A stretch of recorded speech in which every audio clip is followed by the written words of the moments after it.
Be in Recovery. My name is Dr. Felice Cellini, and this is our Sunday morning Why Wait for Recovery community recovery meeting. Good morning. My name's Haiti, and I'm blessed and grateful to be in recovery. And every Sunday we get together. I'm a compulsive overeater, a binger, a purger, a food addict, a drug addict in recovery. And we get to discuss what recovery is and how we get it and how we support each other. And what it means to us. And I'm an alcoholic, drug addict, anorexic. Hi, Sandy. She's always on first. Good morning, Sandy. And we just two friends in recovery. This is not any of the A meetings. This is just our stories and how we deal with life in general. Yeah. And if you want to join in the conversation, because we live stream on Facebook and all around the world, hop onto Zoom so you can join us and give yourself a voice, because the best way to get healthy is to start sharing what we're thinking. I love how you say hop. Hop onto Zoom. It's so cute, right? I have an accent. It's really, the word hop comes out really cute. So this morning we're going to talk about how if nothing changes, nothing changes. And so we can't stay in recovery. I like that they say, like, we can't live on yesterday's recovery. And we talked about yesterday about being in different places in our recovery. And of course, we're always going to be moving forward and doing our best to do our best, not just to stay in recovery, but to move forward spiritually, right? Mm-hmm. And be as happy, joyous, and free as we possibly can. Not all the time, but a majority of the time, or more of the time than we used to be. And I don't have anything else to say about that right Actually, now. I've got some things to say as well. So one of the things that I really found challenging in terms of recovery to change in myself is it's so much easier for me to sit and judging other people. Because if I can see what's wrong with you and what's wrong with you and what's wrong with you, then I don't need to take a look at what's wrong with me or things that I need to change myself. And by the way, judgmentalism, is that a word, is not one of the spiritual principles. So just saying, no. I thought it was No, the first spiritual It's principle. not, it's not, just saying. So that is really the first step into going into why my life is so chaotic. Okay. So what it really does is if I stay in that space, because as an addict, one of the things that I could always do is justify using for any excuse. And when I sit in chaos, is the easiest way for me to justify why it's okay to pick up. Yeah, when you're talking about being judgmental too, even if we're not talking about using, when we are clean, it allows us to, first of all, it takes away humility, right? It takes away any kind of compassion. It takes away our own honesty with ourselves. And it also allows us to be discontent and pissed off, which isn't really the reason why we got clean to begin with. Yeah, but I'm happy being pissed off and discontented. Well, God bless you. You should call your sponsor right now. Yeah, I mean, that is sometimes just an easy place for me to sit, is just to be pissy and then just blame everyone. Yeah, and that's not why we got clean, right? And it doesn't leave me feeling really good at the end of the day when I do that. Yeah. But I also find, like, the question then came up is, like, to what lengths am I willing to go to become healthy? Okay. So and what are those? So part of it is, nothing changes if nothing changes. So everything has to change. And that really starts off by starting with me. So it was very easy for me to fix other people. And I thought the last person I really wanted to look at, because I thought it would be so time consuming, was to start looking at my part in things and why it's creating my own chaos. Right. And so the illusion, because remember, you can't fix anybody either. You can't? No. So your delusion was that you could fix other people, which would make you happy. So if you, God bless you, if you fix the world around you, because since the problem ain't ours, right? It's everybody else's problem. Right. So if you could fix the problem with everybody else all around you, then you would be happy. And that is delusional, and we all think that. So when we're in active addiction, for sure, we all think that. So I was always curious, the fear. Why is it so much easier for me to spend so much time doing so many things for other people, but it won't take 5 minutes a day to work on my recovery? Right, and so working on your recovery means that you need to look at you and stop looking at her and what's wrong with her and what she can change and what everybody else can do differently, right? Because if you're going to work on recovery, you're going to work on you. So I've really found it interesting. I mean, for years, I would shift my schedule to run around for other people. Mm-hmm. I'd put them first. I would go, you needed to be picked up, you needed this done, you needed this said, you need this organized. I will drop everything I'm doing because my friends ask me to do something, or my kids or my husband or whatever it is, But when it came to sitting down and doing a gratitude list, or it came to sitting down and actually working on the workshop or steps or something like that, I had this challenge of putting my butt down and actually getting the work done. Right, and again, so that we don't have to look at ourselves, right? Because we are convinced that our challenge isn't within us. Our challenge is outside of us and what's going on in the world outside of us. When in fact, our challenge is the way that we look at the world outside of us. Not what's happening, but the way that we see it. So I say this quote like every single meeting, right? We don't see the world as it is. We see the world as we are. And so we just have to change how we are, which like you said is, you know, they say in the rooms, there's one thing that we need to change and that's everything. You know, it's interesting that, I love it. I don't remember saying You only it, have but to I like change it. one Wow. thing, Yeah. and that one thing is everything. you know, it's interesting that you bring this up, because thinking back, that uncomfortability myself, I always remember being uncomfortable. You put me in a room full of people and I'm the person who's either cleaning up or organizing or getting stuff or hanging out on the wall, but always felt uncomfortable in my own skin. Yeah, and if you're uncomfortable in cleaning up and getting stuff and you're uncomfortable inside, but you look okay on the outside, right? Well, it was 'Cause always you're about busy, looking you're good doing on the stuff. outside. Exactly. Again, so it's dealing with the world around you as opposed to dealing with the world inside of you. So we started the workshop yesterday, which was really Which awesome. was We- awesome. Thank Yeah. you guys for being there. So one of the reasons we do this is because recovery is also about learning.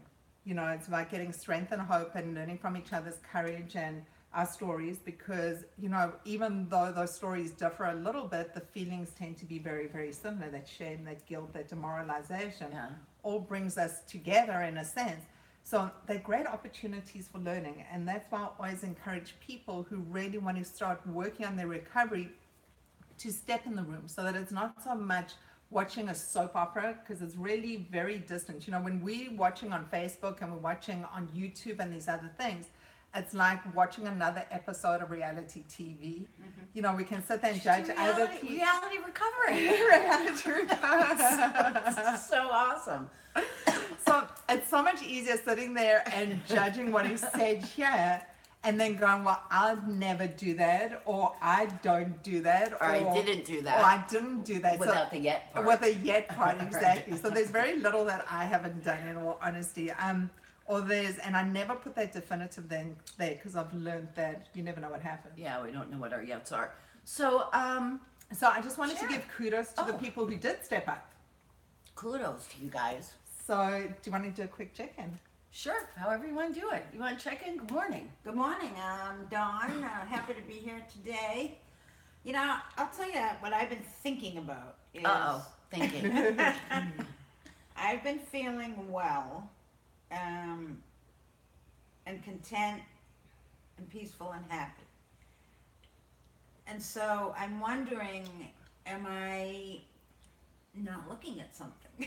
I love that you said that. Oh my God, you guys, it is okay. It is okay just to have a day full of okay. peace, you guys. You know, I get into that happy space, and then I'm going, what's going to happen next? I can wait for the hammer, the it's not- guillotine to fall. Like, am I missing that's what's gonna something? happen, but it's like, you know, am I denying something that I should be looking at? Yeah, so just because we're addicts in recovery doesn't have to mean that we have to look for turmoil when there's no storm, Okay. right? So it might just be a beautiful, bright, sunshiny day, you know, ocean nice and flat, and you can enjoy that. As opposed to, you know, looking over our shoulder and saying, is there something that we're not working on? Because you are working on your recovery all the time, right? Yeah. Yes, I am. Yeah. When something comes up, you share it. Yeah, you do. So it's okay to have a good day, you guys, even though we have to remember that part of our addiction is living in that chaos. So we're so used to having that brain that's so busy Yeah. and so chaotic that it almost feels like we're missing something if we're relaxed, right? Because Yeah. we're not the people that are Yeah. used to just being like, okay, cool. You know, today's a groovy kind of day. I'm just going to relax and go with it. And so it's funny that you say that. And it's actually so interesting, because, you know, I remember in the days of using that, my aim was to be numb. So I knew what my days would look like. So I would be numb, and then I'd pass out and go to sleep. I mean, that's essentially what it would be. But it was really vibrating on a very low level. And then stepping into the rooms was this great fear of all this stuff of trying to piece things together and trying to deal with emotions and what emotions look like. So it was still that constant movement and thinking, and all of a sudden being able to head towards being serene and peaceful and reach a space of being able to meditate or be quiet enough to actually listen to what's going on inside my body and inside my head was really uncomfortable, and it still gets uncomfortable at times. So it's still something I'm working on and learning to do, whereas other people find it really easy to do. But Yeah. and you're talking about learning how to be comfortable without the chaos. I am. Yeah. Yeah. I guess, like as Haiti was just saying, I was so always uncomfortable in my own skin that I'm just finding it hard to believe that it's so different now. That you feel well. That I feel well. One of the gifts of recovery, you guys. It is. Actually, big gift of Totally. recovery is feeling well, and not feeling so crazy all the Yeah. time, Oh, Yeah. such a relief. and not being so busy in You your know, head all the time. One of the things that came up in yesterday's, well, in our group yesterday, was that the elaborate stories that we created when we were using. Okay, so it was always when we were in that addictive state, it was also coming up with the reasons that we had to explain to other people to justify what we were doing when we were doing it. And it's so weird having more time on our hands not to have to be in that space, because once we step into honesty, we don't need to explain things, and we're not doing those things and feeling ashamed and Yeah. guilty of the things that we're doing. We can just be honest with people, and all of a sudden the sentences are a lot shorter and the stories are less elaborate, and, it's And a we don't different have to space. remember everything that we just said. And it's less Right? exhausting. What I said to And this everyone's one because if this one exhausted. talks to this one, and if that one says this one, but I told this Right. one I was doing this, but I was really doing this, but it's chaos. Mm-hmm. And so recovery is our anti-chaos medication, right? Basically, yeah, and it does feel weird to be at that place where we're like this as opposed to like this. So thanks for sharing that. And you know that thing of that this, like you say, when first coming into the rooms, that's all we're hearing. We don't hear. For me, it was like people were talking Chinese. I'd walk in, I'd hear these conversations and these stories, and I only understood like a couple of words or sentences here because I had all this stuff in my head of going, well, I don't do that, and all the noise and chaos going in. And the longer I stayed clean, the more that started subsiding and the more I could actually hear things that people were saying. So abstinence really is key within this whole process as well. Yeah, so the abstinence part we talked about yesterday in the group a lot too. So we have to abstain so that we could clean out our brain, so that we could get rid of that obsession, craving, so that we could start working on our recovery. And we get rid of that noise. Yeah, absolutely. And the noise gets smaller and smaller over time, and then sometimes the noise comes back. We're not perfect, right? We're just some people working on some recovery. So when that happens, we have groups to reach out to. We have our peeps, right? We have people in our community, and we have people that understand what it is that we're saying and what we're going through, so that we're here to help and support each other. So the group that we have as our group, it's called What's Eating You. It's on Facebook. It is people who are in recovery, working on their recovery, people who are addicts. It doesn't matter what you're picking up. Addiction is addiction, whether it's food, sex, alcohol, drugs, whatever it is, it's the same feelings that we end up with. But when we're struggling or we have questions, at least we're amongst like-minded people. Yeah. Who are at different stages of recovery to give us some kind of input. Yeah, and some guidance. And sometimes just to take a quick listen. Allie, you want to check in? Good morning. Good morning. Happy to see you this morning. It's good to be here. What's up, girl? Sorry. Speak up. Oh, okay. Not that they're Sorry, I can't yelling hear at you. I really don't want to talk today, but I Okay. will. Okay. That's even you. better. Goody. Earlier this week I had a relapse. Okay. Sorry about that. That's okay. I'm Well- today I'm okay though. I'm still going through the feelings of why. I haven't really cemented or I understood why. So let me ask you some questions. Can I ask you some questions? Sure. So the first thing we do when we talk about relapse is we say the relapse happened long before you picked up, right? Right. My relapse happened long before I picked up, I guess. So there was something going on for me. I wasn't going to meetings. I wasn't seeing my sponsor. I didn't have sponsees anymore, and I was working on a lot of outside stuff. I was working on a business, and I was working 2 jobs, and I was doing this and that, and blah, blah, blah, blah. Like you talk about being busy, busy. I was very busy. I wasn't busy taking a look at me. I was just really busy. So I wasn't doing my best to keep on that recovery path. Right. And opportunity met, for me, I mean, my opportunity were opiates. So opportunity met circumstance, and it was easier for me not to pay attention to the fact that I still wanted to keep my recovery.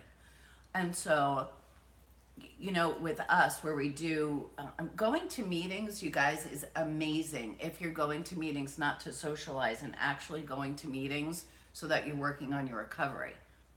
And I'm not saying anything either way, but I know that sometimes people go to meetings because it's something to do so that they don't have to be in their house by themselves. Doing step work is so, so, so important. And really working out, especially in the beginning, Ellie, working on your steps, going through your steps, going through it, so you could do them again. Because every single time you do it, it's because we're in a different place in our recovery. I had hoped that you would have been a part of our group yesterday because it was a really great group, and and I know you were working because I invited you, and everybody gets so much out of that. And so we talk about you brought up willingness, so I'm going to bring that up again. What are you willing to do? What are you willing to do? What are you willing to quote unquote give up? Your time, your energy, your cash, or whatever. What are you willing to give up so that you stay in the middle of your recovery, so that you don't have to feel like crap, and so that we don't have to relapse and start all over again? I have times where I'm doing what I'm doing and I don't want to do it. I don't want to do it, but I do it because I was told to do it, and because I need to have the willingness to do whatever it is that I'm supposed to do, because when I wasn't doing it, I relapsed. So for me, it was pretty plain and simple. I always talk about recovery being black and white, not gray. So for me, if my sponsor tells me I need to go to at least, or whatever, tells me I need to go to at least 2 meetings a week beside my meetings, and I need to be doing my gratitude list every day, and I need to be working on step work, I'm going to do it, whether I think at the moment it's something that I'm getting something out of or not. Because when I did it my way, I relapsed. That after 7 years clean, I relapsed. So obviously my way and letting go of my recovery doesn't work for me. And most of the stories that we hear, even when we hear people that have 20 years clean, right? It's that they got away from some type of program. I'm just saying, so that's usually what's going on. Yes. So you brought us some really interesting points. Firstly, kudos to you for not listening to that voice that tells you don't speak, and for overriding it, because that's part of our disease, the disease that wants us isolating and not speaking about the things that we're feeling. So there are a couple of things as well. One is I had to realize that my best thinking wants me using. Like that's where my brain takes me to me. I love getting high. I loved using. I hated the way I ended up. Okay, I'm feeling that shame and that guilt afterwards. But for me, that's where my best thinking really took me to, was getting to use as often as possible. That's what brought me into the rooms, to start learning a different way and a different perspective and a different way of doing things, because my way wasn't working. The other thing is that addictive brain of mine has been around for 53 years. It's not something that I take off and stick on the chair and walk into a meeting or sit down and start my recovery. It follows me around, and it's at times when I'm feeling my weakest that those little voices start creeping in, that start talking to me as, that's a good idea. What difference does one bite make? Why not just once, one sip, one choke, one toke, one whatever it is, starts coming in. And then I start rationalizing it. And the minute I start rationalizing it is the point when I choose to pick up. So for me, being able to realize that it's starting to happen, the minute that voice creeps in, is to start reaching out and talking to someone and vocalizing it, because the first thing my head goes is, no one wants to hear that.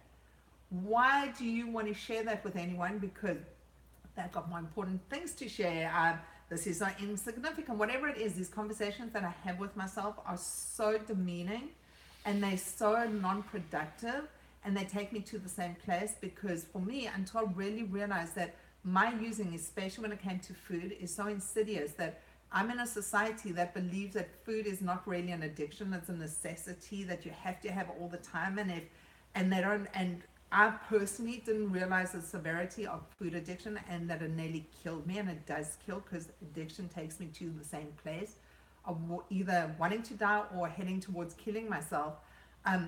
So until I took it as a serious, and I had to have certain absolutes in my recovery, because the minute I start heading down any other road, it lands up in the same way with me picking up and using.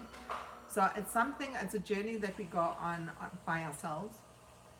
I just happened to check into the No Fucking Way Club. No Fucking What Club? I'm not picking up at this stage. That's kind of where I have to treat, and I'm not saying that just for today and just for the Right, second. That's a right. decision I'm making for right now. Right, for right what now. happens an hour from now, I've got no clue. As an addict, I have to deal with right the second. I can't project into the long term because it becomes too chaotic. And the thing is that Haiti relapsed a couple of times also. So I think that when you're talking to people that have relapsed, that actually say to themselves, like, I can't believe I did it, but I mean, I did it. Like I used to say, I don't know how it happened, but how it happened was I put the drugs in my mouth. Yep. That's how it happened. So I made a what was decision. happening before, right. I Right. made the wrong decision, but I made a decision. But what was happening here, that I decided that behavior was okay. And that's when we talked on how we talk about, every time I picked up on a lie.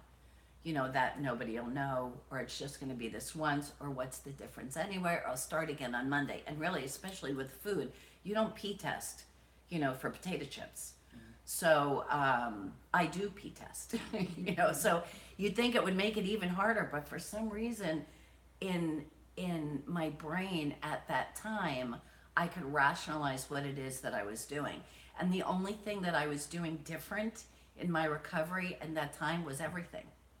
I wasn't going to meetings. I wasn't doing step work. I didn't have a sponsor. I didn't have any sponsees. I was working on opening up a company for recovery, but I wasn't working on my own recovery. So I would say, make sure that you take the suggestions from whatever they're telling you in the rooms. Everyone's going to tell you to do step work. We're going to tell you the same. Do your step work.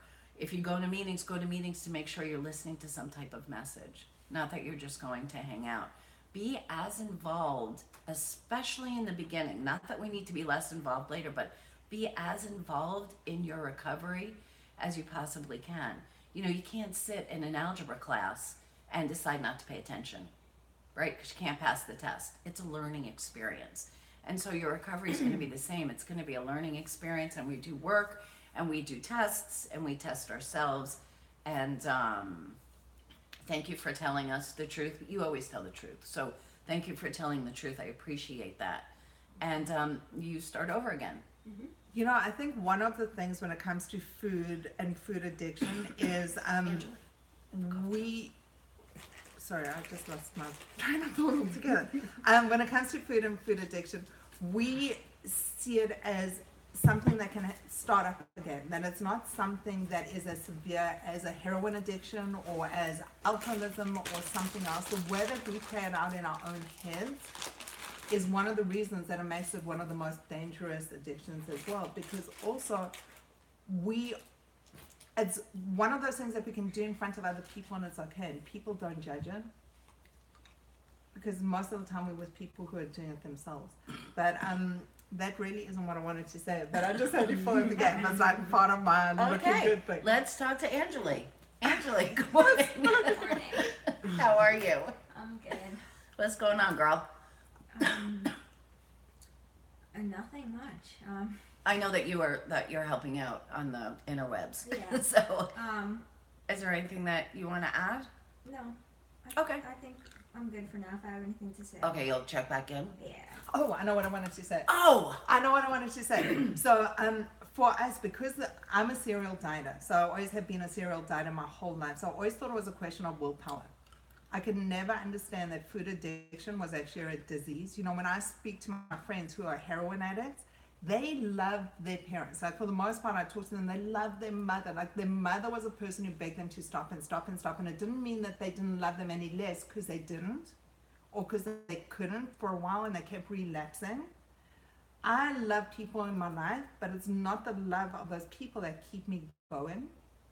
We have a disease. Addiction isn't something that we choose to be an addict one day and not choose to be another day.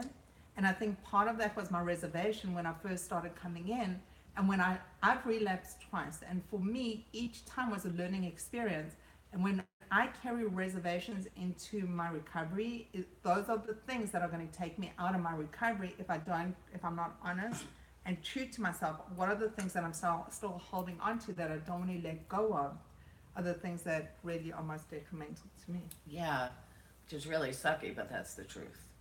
So get super involved right now in your recovery, Right. no matter what that looks And like. for people who join us virtually, we have 2 meetings a week. Step into these meetings. If you can be in the room, join us in the room. We're in Southeast Florida. If you can't join us physically here, join us online. I mean, Absolutely, it's a people. gift we give you guys to be able to vocalize and become healthy. Yes. I was waiting for Haiti to finish. Oh, I thought you said. Oh, I was just gonna ask Allison if she had anything to say. She looked like she had something to say. No. I was gonna ask you too, because Yeah. you didn't really get a chance To to speak. complete your Uh, thought. Yeah. I in listening to the things that you were saying about getting involved with your recovery, I'm trying to think. Certainly, I didn't do it perfectly. Nobody does it perfectly. I mean, I feel like I'm always so like it has to be like perfect, and I have to be this with my food exactly, and I have to like count everything, and I have to like and I certainly overthink. But you know, I definitely I go to at least 5 to 6 meetings a week, doing service, coming here, speaking to my sponsor. I do think that a lot of things are happening in my life right now. I'm moving, work is intense, just a lot of things that are coming at me. The anxiety that I've been struggling with, I got on new medication. There was just a lot of like moving parts. And I haven't figured it out. Do you remember what you were thinking as you were delving into your relapse? Did you have the buckets? No, I didn't. Like, I had eaten like an hour before, and then I got home, and then I went into the kitchen, and I mean, it was a piece of chicken that I relapsed on, but I wasn't hungry, and I had eaten what I needed to for the day, and I just like picked up the chicken. Well, before I picked it up, I said, if you eat this chicken, this is a relapse because it doesn't meet any of your criteria. And I ate it. So I there wasn't anything like substantive that I was thinking at the time. I don't know if it was defined. I don't know. I haven't figured it out. I haven't fully processed it yet. Okay, and so you told the truth, and you have time to process it now. I would get through your step work at least once, kind of more quickly. Mm-hmm. So I don't know if and everybody's different. Yeah. You know, with my sponsees, they do whatever I tell them to do, no matter what. And if they want to argue with me, then they could go find a new sponsor. So, because I can't play there. Because for me, it's a matter of life and death. Really a matter of life and death. I mean, you almost died from the food thing. So it really is a matter of life and death, even though we don't consider the food thing a matter of life and death, but it really is. It is. So, And remember when I first met you and you were in the hospital and you were like, no, 100%. you should have been So, dead. So, yeah, it is a matter of life and death. And the other thing that comes up from this, and thank you for sharing this because I just know what's happening out there as well, is people start thinking, but that's not bad. It's just chicken, whatever the story is. This is what I can hear the conversations happening. The point is, relapse for us is a personal journey.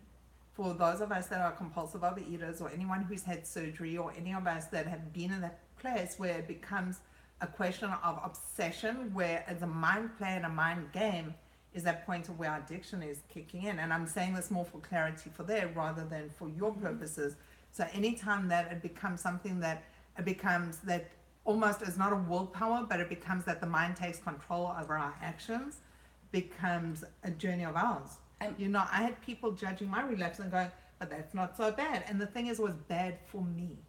For me, it took me to that place of shame and guilt and just that horrible, ugly place of where I was beating myself up. And also with Allison, and what Allison, so Allison's pretty true to Allison. So you said, I wasn't hungry. I thought if I do this, it's going to be a relapse. So it's not like she went into it unknowing. That was your definition of relapse for yourself, which is very strict because it needs to be, again, right? No black and white. If I start eating just to eat when I'm not hungry, then why am I doing that, right? So you're pretty clear about what the relapse was going to be, and you call it a relapse. That's honesty, right? That's your step one spiritual principle.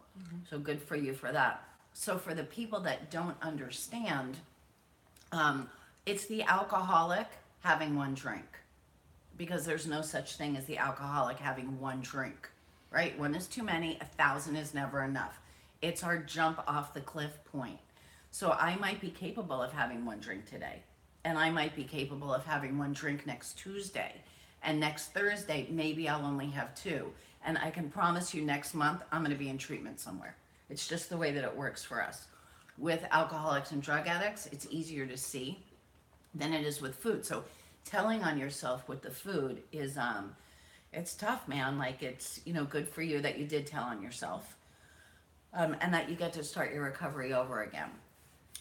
But but so for the people that think that, well, it really wasn't, and she ate it, whatever, it's about our personal choices, what we feel good about, what we feel guilty or ashamed about, and how we want to live our life, not having to think about that or worry about that, right? Just doing what it is that we need to do that takes care of us, that keeps us more happy, joyous, and free.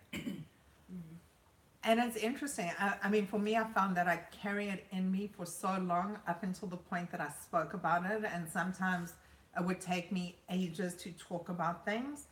And it just made me so discontent every single day that it was sitting in the back of my mind, and it's all I could think about instead of enjoying the music on the radio or enjoying the time with my kids. Or it took up so much headspace that it took me away from the moment. And really, at the end of the day, it's really being able to be in the moment and being happy and being present.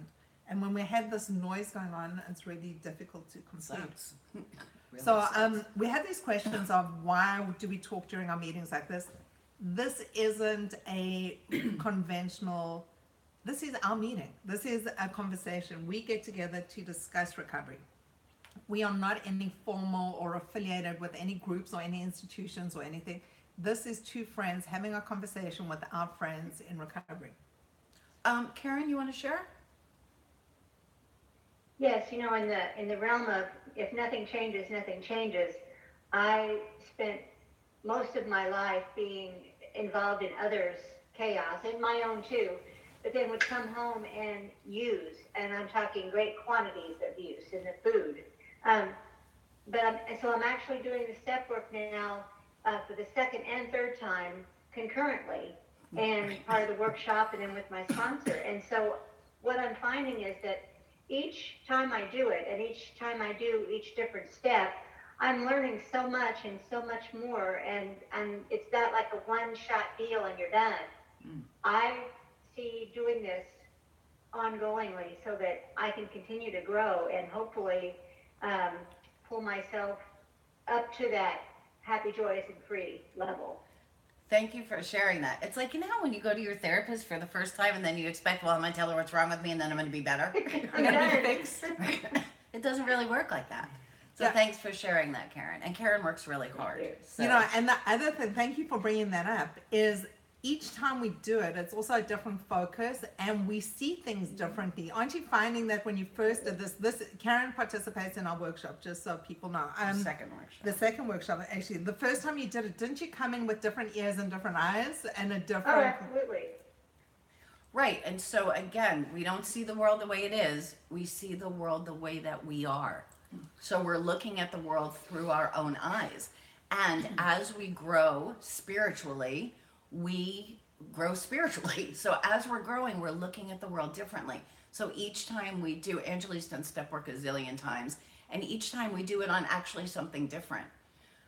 Because in the beginning, and we talked about this yesterday, it's only the first time we meet that we talk about the food, because it ain't about the food, right? It's about what's happening here and changing our perspective so that we could change our behaviors, so that we could be happier. So this also Thank you. This reminds me, you know, when we first came in, because Ange and I started about the same time doing this workshop, the workbook, we were so competitive. Okay, we had to do it perfectly. So we thought that was recovery was something you got a gold star at the end when you finished. Okay, so it became like this thing of, I get that perfection. When you talk about doing things perfectly, I absolutely understand that. What I've come to realize is I need to be more patient with myself, because this really is a process, and I'm striving for some kind of process and progress rather than being perfect, because my sense of perfection is what took me out. It kept me using for so long. Those like standards of mine of trying to be something that I wasn't is what kept me so miserable Yeah, for so and long. it's actually a false sense of perfect, because there ain't perfect. Well, you can get an A on a test, but still, you know, in life and how we're feeling, there's not perfect. So, and we're always striving to learn a little bit more and to grow a little bit more spiritually. Miss Ange, Laura, you wanna say something? no, Oh. have your hand up. No. Miss Laura. Hi. So, just what you're talking about perfection and all of that is really resonating with me. I'm chained to my to-do list. So, I am somebody who I normally I do a lot and I get a lot done in a day. And I'm noticing that now that I'm post-surgery and I'm not supposed to be running around and doing all the things that I normally do, that it's difficult for me. It's hard. So one of the things that we're gonna realize is that, do you know that when we don't do what we think we're supposed to do that day, the universe actually still turns? So that was Yes. very difficult for me to realize too. It's like, you know what? If I call in sick to work, nobody dies, right? So if you don't do what's on your list today, you know, that's okay. We make our lives and what we do so incredibly important. And if we don't get this done and it's not going to get, okay, so that happened. So it didn't get done today. And remember, the more we're looking just on what we're doing outside, instead of right now, you need the time to heal, right? You have time to do your step work because you're in the workshop, so you have to have time to do your workshop work. And Right. take a look at what you're doing and why you're doing it, as opposed to just the stuff that needs to get done. Because as long as your life is just the stuff that needs to get Right. done, that gives you zero time, which is more comfortable for us to have zero time to take a look at what's driving us. So, Laura, I can so relate to you, because I'm that like to-do list maniac. I organize shit. You must see my pantry. It's Yeah. like my Yes. clothes, like color order. Okay, I mean, I'm like one of those crazy. That's my headspace. You need to Yes. come over to my house and do some of that. But the thing is, I also when I went through the surgery, I came to realize I was given a gift, and it's a gift to step back and take time to focus on myself. And that focus can be in different ways. It can be reading stuff on whatever it is, being able to enjoy that, focusing on getting well, because what you do during this time is going to impact what you do for so many months from there. Because if you overdo it now, it takes longer to heal. You had major surgery, and it's also something to be cognizant of, and something I battled with, because I'm so used to doing everything for everybody.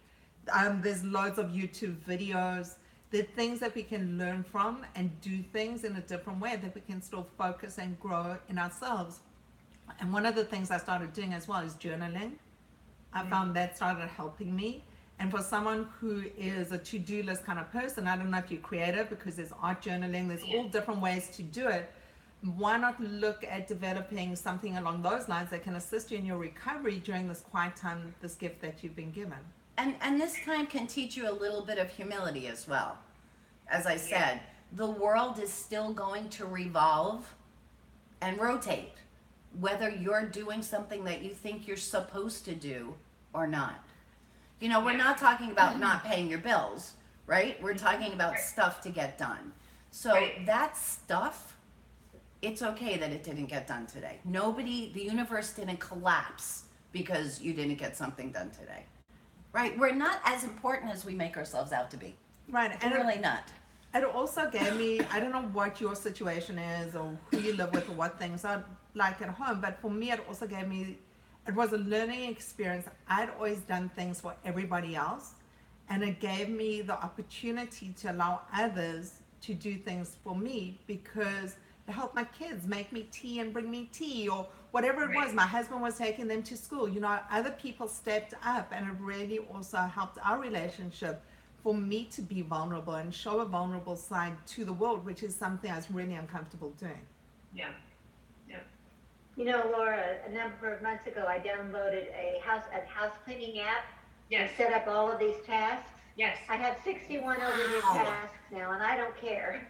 I'm just thinking about, well, you know, some of them I do, but don't mark them off. But it's just like, okay, 61, and it reminds me from time to time that I'm just like, I don't care. That's great.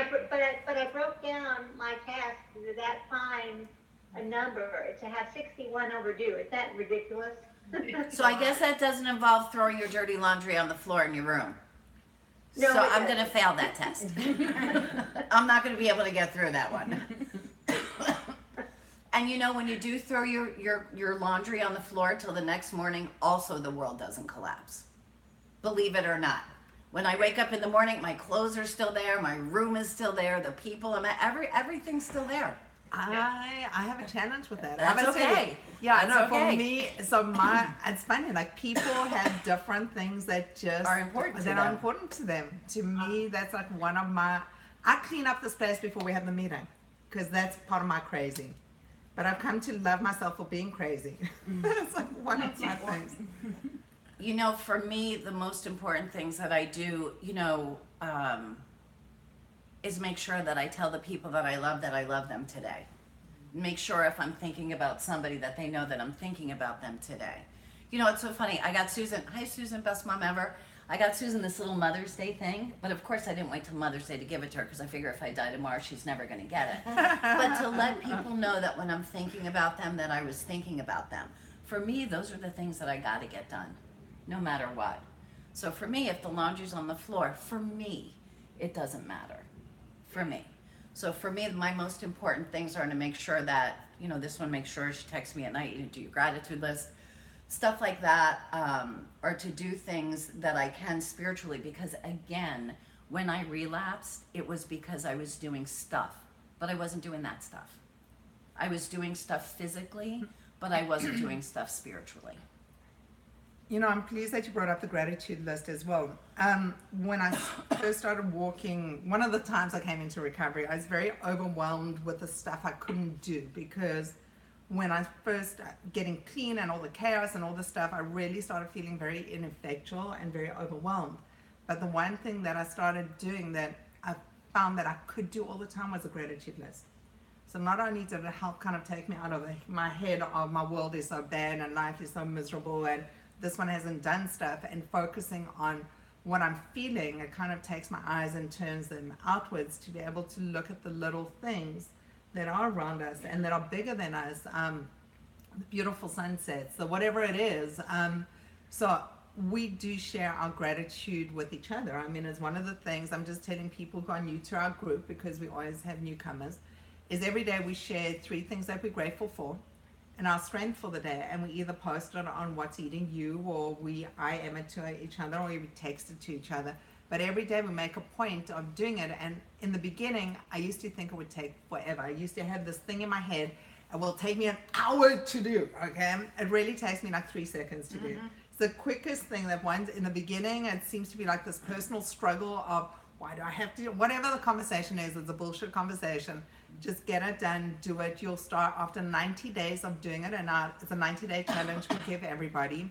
Is every single day just post what you're grateful for, and you'll start seeing amazing things happening. Isn't it so funny when people are resentful that they feel like they need to write down what they're grateful for? That's like, it cracks me up. Right? That's awesome. Are you doing a gratitude list, Laura? I'm sorry, what? Have you been doing your gratitude list? Did you start that yet? Yeah, I started yesterday. All right, good. Good girl. Yeah. Awesome. Thank you. So how Awesome. have you found that a gratitude list shifts your world? It just, living in gratitude makes me more humble. And I don't know, when I'm grateful, I'm happy. Yeah, and gratitude begets gratitude. But yeah, Right? exactly. So we're so Thank grateful you. that we see what we're grateful for. It's like, Yeah. oh yeah, I am grateful for this. It makes us happier. And things are much better than they sometimes seem, It's like Again, there's right. all It's the this- way that you're looking at the world. Exactly. Right. So if you're looking at the world through grateful eyes as opposed to coming from a place of lack, we're happier in I'll tell you general. one thing right now that I'm incredibly grateful for is this conversation that we had about the relapse and the chicken and this is the first time that I have absolutely understood food addiction. I never, I understood it was an addiction, blah, blah, blah, but I now absolutely understand it. And you're an addict. And I'm an addict. Right, I'm an so addict it's of drugs difficult- and alcohol. Yeah, it's even difficult for addicts to get it. Yes. For me, the reason why I got it was because I would see patient after patient after patient after patient who was obese. And when I would talk with them about the food, because your first thing is your patient comes in, okay, do a food log, right? And they do a food log, we look at what they're eating, and okay, you tell them, diet-wise, right? Okay, well, if you do this, this, this, and this, you're gonna be better. Like it's like, okay, don't pick up and you're better. But it doesn't work like that, because we find out that with food addiction, people still can't get through the day without fighting themselves about something, and they go to bed guilty and they wake up ashamed and they do the same thing the next day. And for me, that's my definition of addiction. Yeah. Is that there's, they talk about the physical craving and the mental obsession. It doesn't matter what it's about. It's about what it's about, right? The end result is never our challenge. Our challenge is, why are we doing what we're doing that we know is hurting us, and we're doing it anyway. So it doesn't matter what we're doing that with. As long as we go through the day and say, you know what, I'm not going to do this today, and I do it anyway. And I feel horrible about myself. And I wake up the next day feeling ashamed. I got a problem.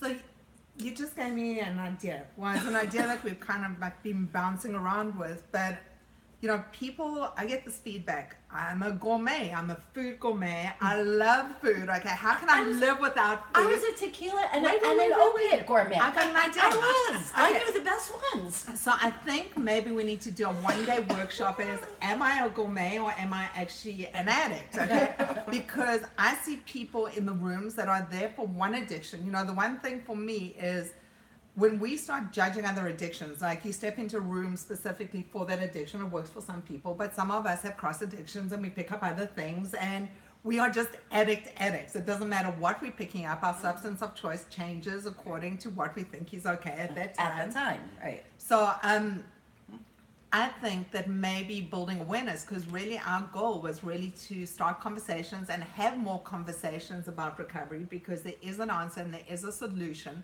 but also being able to identify where the problem lies, for me as an addict, was a challenge. I knew something was wrong. I knew something was wrong in my world, but I couldn't put my finger on it.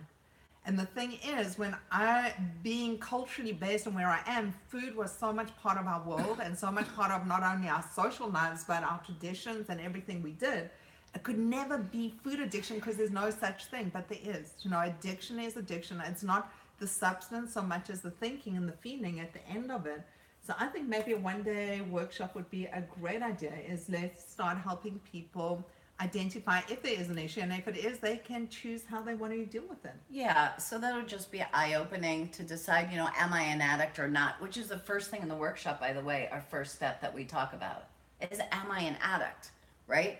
So that honesty thing. there are people, you guys, that just drink too much. And they go to the doctor and the doctor says, hey, your liver function tests are elevated. You can't ever drink again. And they say, okay. And they don't.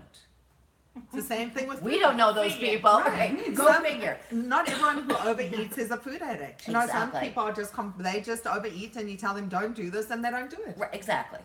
They're like, oh, okay. Yeah, okay, well, this is, a problem. I have some fatty liver disease, so it's a problem. So I might do whatever the doctor says. It's not going to be a challenge. Yes. Can I read a comment? Absolutely. It's related to the food. So Sarah says. Louder, baby. Sorry. Sarah says food is so tricky because if we don't eat, we die. So wait. So we can't put it down and say goodbye to it. You need to face it 3 times a day and make cognizant, healthy choices every single day. And we are usually around food that we can't touch all of the time. Okay, can I Yes. comment you now? may. Now we're going to do the shrimp thing. I'm allergic to shrimp. Every time I eat shrimp, somebody has to call 911. And actually, my best friend died from anaphylaxis, by the way.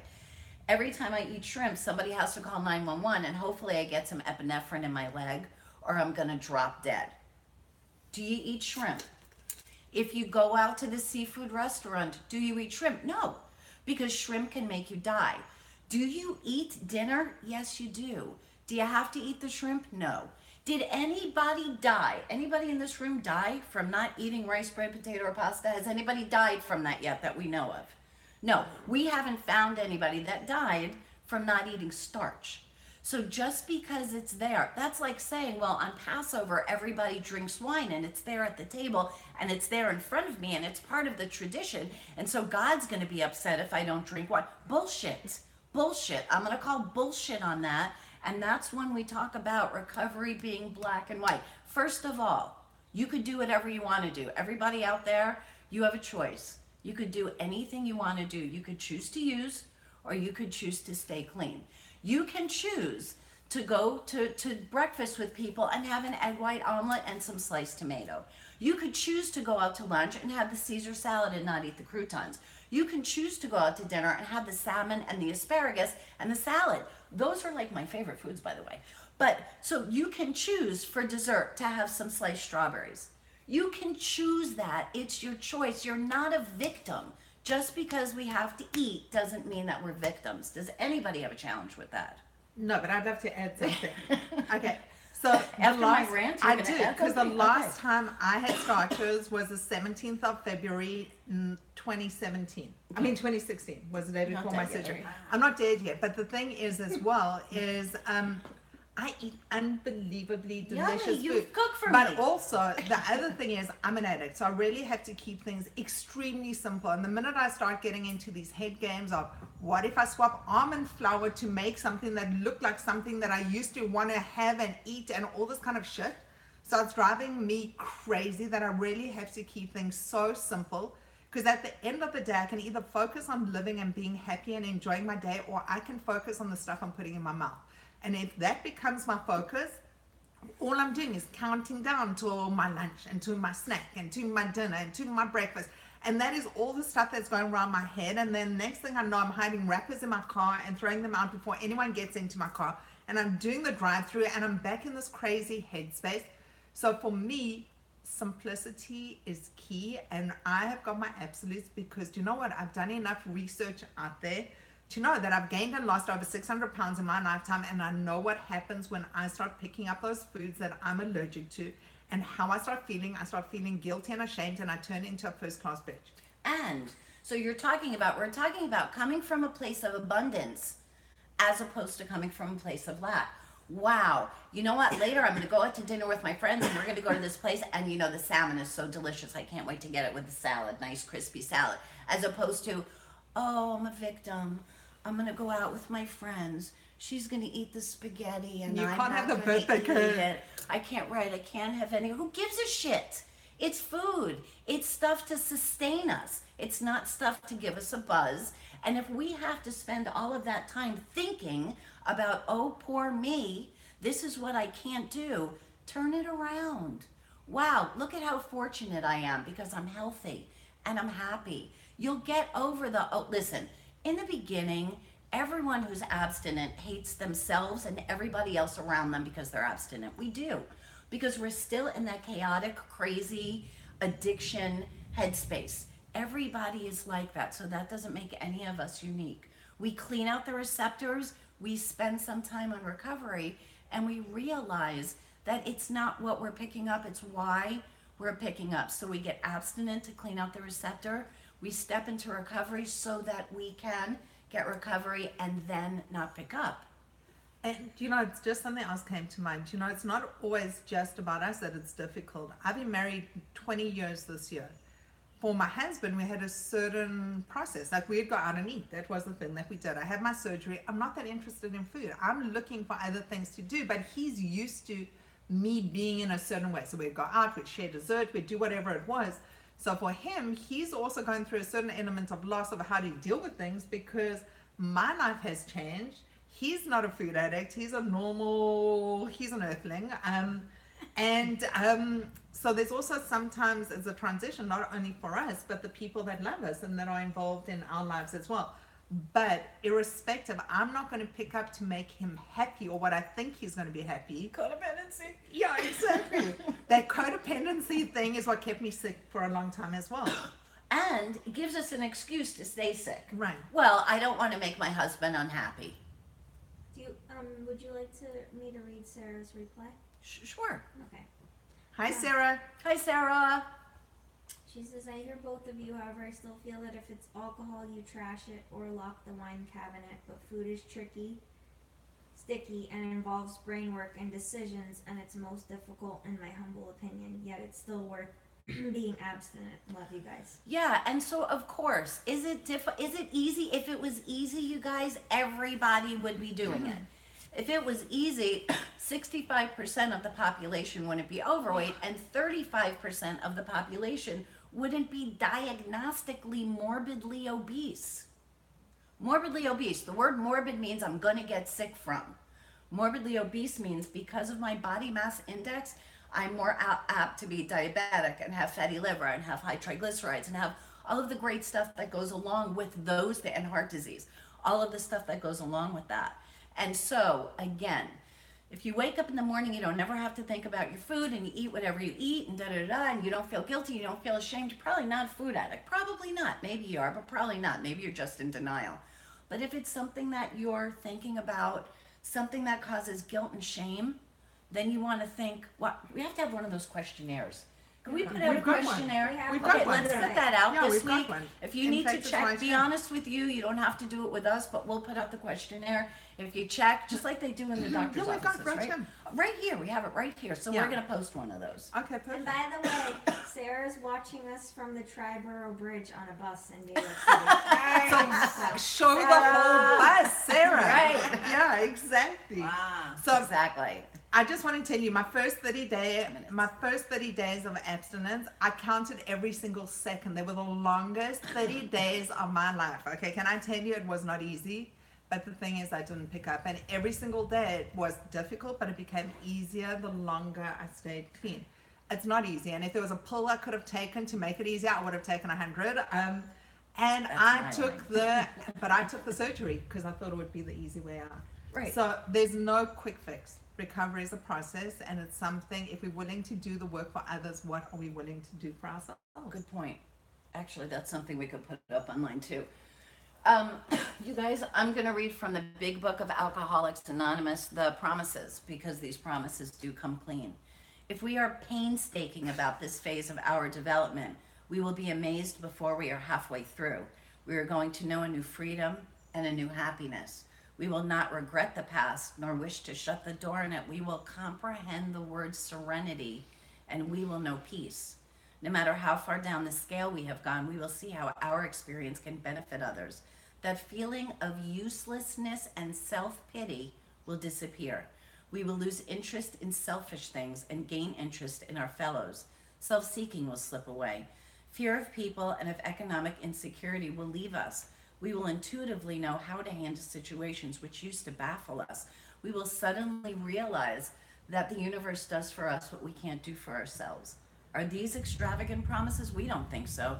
They're being fulfilled among us, sometimes quickly and sometimes slowly, but they do always materialize if we work for them. I'm so blessed and so grateful for every one of you out there. Thank you for being a part of my recovery. Thank you for showing up to our Why Wait for Recovery Sunday morning community meeting. I'm Felice. So we meet up again on Thursday at 7 p.m. Eastern Standard Time. And also, if you want to see any of the old archives, we are on YouTube. Why Wait, WEIGHT for recovery. If you love what